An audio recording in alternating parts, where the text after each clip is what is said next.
Brother and Elder Robert, welcome to Conversations. What I want to ask you is, you've been a pioneer and today an elder statesman in the Church of God Seventh Day. Did you grow up in the faith, in the Christian community, or were you called to Christ later in life? No, my parents became members of the Church of God Seventh Day when I was 8 years old. They had not been Christians. My father was converted, and he had been raised in a Christian church, a First Day Christian church, but he through his own study, he decided that if he ever became really serious about his relationship with Christ, he would keep the Sabbath. So when he was converted, he just automatically started looking for a Sabbath church. And there was a small church in our hometown of about 42 Seventh-day Adventists. And so we attended there for a little period of time. And one Sabbath we came home for lunch, and Mother told my dad that she wasn't going to go back because they emphasized Ellen G. White as a prophetess more than she thought they should, and in fact more than she felt that they exalted Christ. So she didn't go with us, but Dad took my brothers and I to the Adventist church for a few more weeks. But in the meantime, he learned that there was a Seventh-day Church of God Seventh Day in our hometown, and so the next Sabbath we went to the Church of God. Yeah. And my folks, of course, my mother went along there, and we attended a few weeks, and finally, one Sabbath we came home, and Dad said, "Well, boys, I think we found our church." So they joined the Church of God Seventh Day, and I was from 8 years old on. Then I became involved in the church, attended the church and Sabbath school. Kenneth H. Freeman was our part-time pastor. He was not there every Sabbath, but he was there on a pretty regular basis. And he was a very inspirational speaker. And so I've become attracted to the church and committed to the Church of God and to the Lord. When I actually was baptized when I was 17 at a general conference meeting held in Salem, West Virginia. And I held various offices in the local church, church treasurer, Sabbath school superintendent, various things. And then I became, after 1949, when the churches, Salem and Stanberry Church merged, I became our district overseer, district treasurer, and served as that, as a treasurer for about 3 or 4 years. My family then decided to move from West Virginia, our home area, my hometown of Parkersburg, to Denver in 1953. So my wife and my dad and mother and my younger brother made that trip. And we were engaged in construction, and I was asked if I would keep a Sabbath appointment at a little church out about 90 miles from Denver. I was quite reluctant to promise to do that. But the superintendent of our district would not take no for an answer. He said, "Well, you at least go try it out." And that got me involved in the ministry in 1955. 1955. Yes. And I received my ministerial license in the fall of 1955 and received an invitation to be a full-time pastor the next spring at New Auburn, Wisconsin. So my wife and I moved then from Denver to northwestern Wisconsin, and I pastored that church for 5 years. And that's how I got into the ministry. And then later, I was asked to serve as the president of the conference in 1963, and moved back to Denver, and served there for 24 years before retiring and moving to Texas. And in that time, you've also been involved in the early days of the International Ministerial Congress. What are your recollections of those early days? Well, we reorganized what the church considered to be an international ministerial group.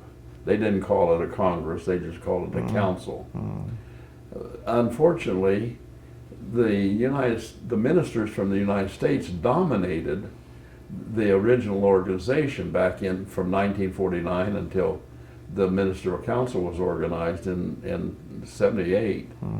And I noticed that there was no real opportunity for any participation from the ministers who attended from Mexico or Central America. Sometimes ministers from the Caribbean would come, Jamaica and Trinidad, and they never had a real opportunity to have any input.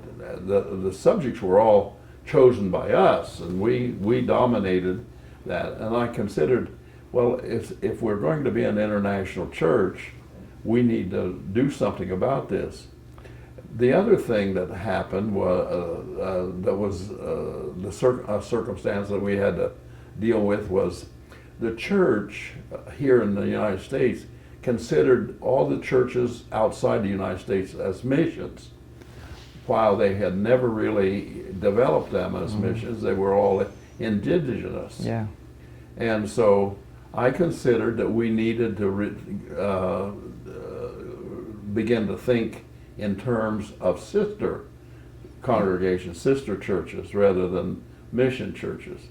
So I got to conference, General Conference, in 1973, I believe it was, to adopt a list of resolutions.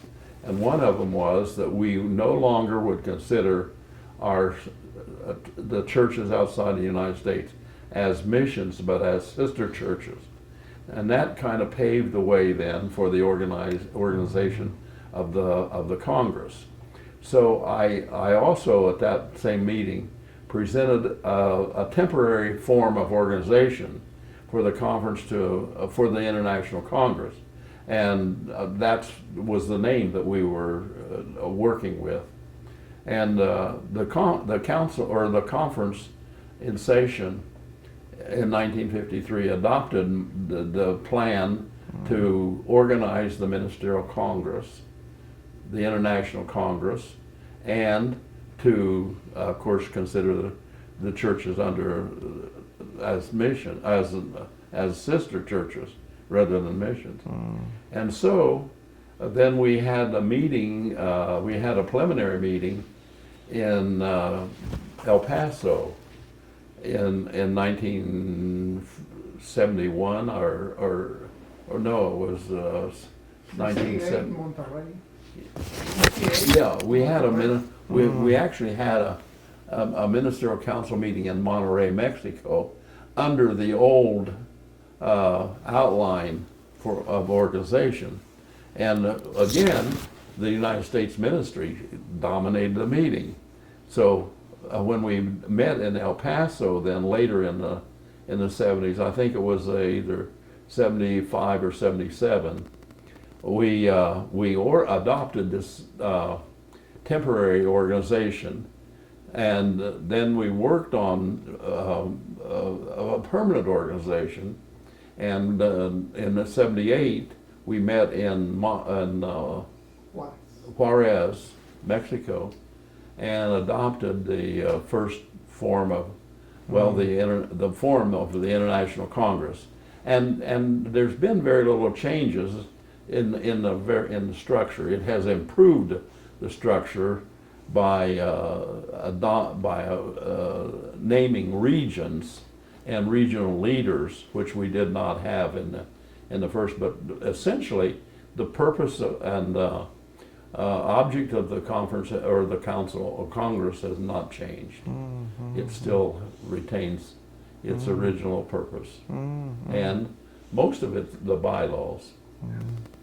Now, in your time involved within the Congress, you've obviously travelled to various parts of the world. Do you have any particular memories that stand out from those times when you've engaged into being overseas?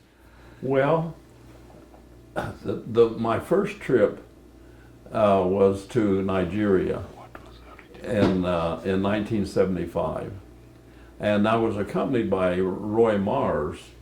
At that time, he was actually operating. He was raised in the church, was Church of God, born and bred, and throughout for his whole life. But he was working a little bit on the independent side because some of them had objected to the merger of 1949 in 1950 and kind of became independent, and Roy was among that group. And so he inherited a mission group called Missions Abroad. Okay, yeah. From his uncle. And so, well, I think it was really from his cousin, which was Charles Adams. Charles had been kind of a missionary for the church and had organized missions abroad, but he was operating somewhat independently. Yeah. And so when he passed away early in life, he gave that to Roy Mars. Roy Mars then approached me because I was also acting as president of the conference and director of our missions program. Yeah. He approached me about adopting the missions abroad and incorporating it in our missions program. So we did that. The board of directors approved the merger, and we made the first trip together to Nigeria in the winter of 1975. And he accompanied me there and kind of introduced me around to the ministry, and then we were able to bring the missions abroad church and our missions. We were able to reunite them. They had been reunited, but under Charles Adams' ministry, he developed a schism, and they were kind of operating independently. So we brought them together, and we toured many of the churches in southeastern Nigeria. That was where the church was largely centered at the time. It has now become much more national in various locations around Nigeria, but at that time it was pretty much in the southeast corner out of Port Harcourt. Okay, yeah. And that's where we made our headquarters while we were visiting there for about 10 days. And so that was how actually, what we did was, I like the name Missions Abroad rather than Missions Department. that was what we had called it at the conference office, the Missions Department. So we adopted the name along with the incorporation of that program into ours, Missions Abroad. So we've operated as Missions Abroad ever since as our missions program for the General Conference. And your travels within the work of the church also has taken you to other places as well. Yeah, oh yes, I traveled pretty regularly to Nigeria. Then in 1975 made the first trip to Kenya and brought that group into the membership of, or into the Congress of the Church of God later, and I traveled numerous times to India, to the Philippines, to South America, with Colombia and Ecuador, and Brazil, and to the Caribbean. We had churches in a very lively church, an active church in Jamaica, and a much smaller church, of course, in Trinidad and Tobago. Of course, those are two smaller islands, so we can't boast of the number of congregations that we could in Jamaica. But yes, I've traveled pretty widely, and I tried to keep a schedule so that I could follow up. And we developed kind of a philosophy for missions. We subsidized some of the leadership in most of those countries that I've named. And then we started a program to assist them in building churches. And we said to them, if you build the walls, put the walls up, and the framing for the roof, we'll buy the galvanized steel for the roof and the windows and help you buy the doors. But on the provision that the church, that property is deeded to the local conference. Yeah. So, and we prospered quite a bit under that program. So over the years, you would have found a lot of good working relationships across the world as the Congress was growing in developing various projects. Oh yes, I became close friends with men, with mostly ministers and some members in each of those countries as I would visit them on the various occasions. And I traveled quite freely in the various countries, churches.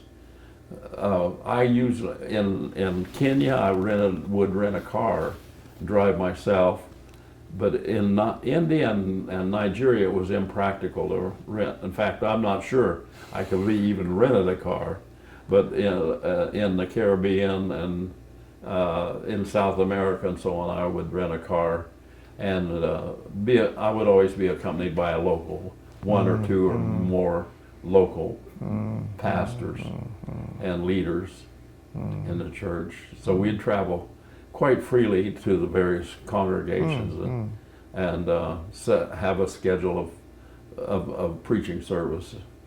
If you, today, looking where the Congress is today, if you had one piece of advice that you'd like to give to the brothers who share the vision that you began in, what would be your piece of advice or encouragement to continue in the good work that the Lord began in with you? Well, I'm so pleased with the current leadership and the direction that the Congress has adopted. That I don't know that I could offer a lot of suggestions, but I express my pleasure in the development of the Congress now to include so many different churches in various countries. Some of the countries that I would have presumed would be closed to the development of the Church of God Seventh Day, and especially some of those that are dominated by Muslims and other Eastern religions. So God is really blessed. Yeah.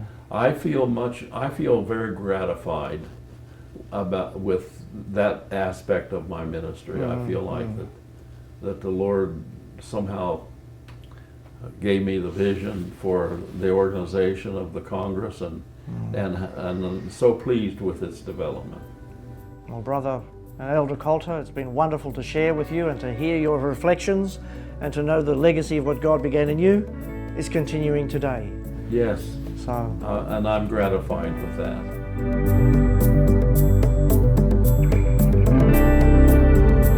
I had the privilege of being president of the conference for 24 years. Yeah. 12 two-year terms continuously from 1963 to 1987. And within that time, we have been blessed marvelously to be able to hold the church together while we develop some definite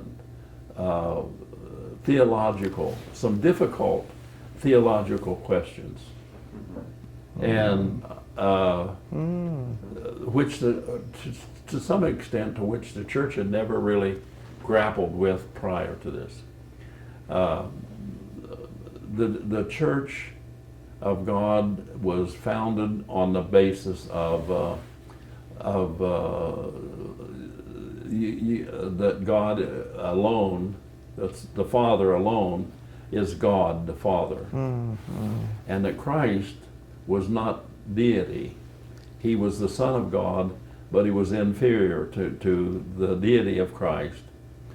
And that the church then when in the 1920s, when Andrew N. Duggar was president of the conference, he introduced the idea that what is it,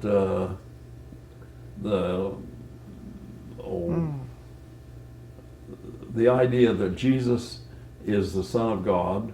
He was a created being, but he was inferior to God, but he's above man, between God and man. So he had an exalted position, but not deity. Well, in 1973, I believe it was, at the Ministerial Council in Boise, Idaho, I had asked Calvin Burrell to just give a lecture on the deity of Christ, not the deity of Christ necessarily, but on the person of Christ. And he, of course, presented the Ministerial Council with the concept of the deity of Christ. And that started the dialogue then that resulted in the full adoption of Christ, the idea that Christ is not only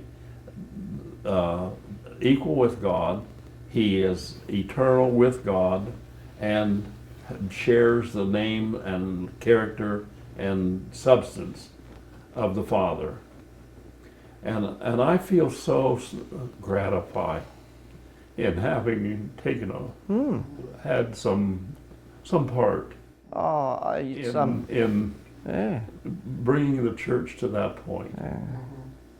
Today in the International Ministerial Congress, we begin with identifying ourselves as being Christ-centered. Yes. And that stems from the foundational work of those pioneering days. Actually, the International Congress adopted the doctrine of the deity of Christ before the national church did here. Jerry Griffin, who was at that time directing our ministerial program there in Denver, was able to present a clear study to the International Congress, Corpus Christi, and the question that was presented to the conference is something along the line of begotten. How was Christ begotten? And Jerry presented the idea that he was not begotten as though he had a beginning, but he was eternal, and he shared the deity of his Father and his nature and name and so on. And so the Congress adopted it quite unanimously. And then we came home, and in the next ministerial council, we introduced that thought, and it took a few years for the conference to finally agree to everything.